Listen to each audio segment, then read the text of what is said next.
تخيل إنك واقف قدام جبل من الحجارة متدرج للسماء، ومطلوب منك تصدق إن ده أول مرة إنسان في التاريخ يرفع حجر فوق حجر. دي قصة الملك زوسر ووزيره العبقري إيمحتب. قبل زوسر كان الملوك بيدفنوا في حفر تحت الأرض أو غرف من الطوب اللبن، لكن إيمحتب كان عنده رؤية تانية خالص.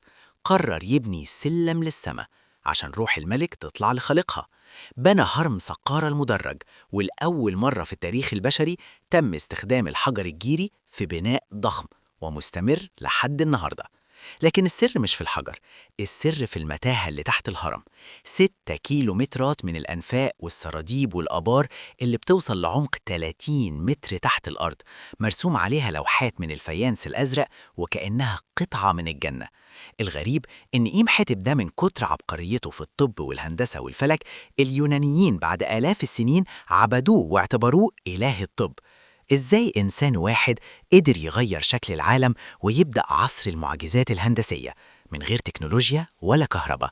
هل كان مجرد عبقري ولا كان عنده علم إحنا لسه بنحاول نفهمه؟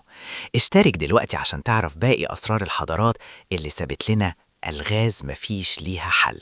سلام.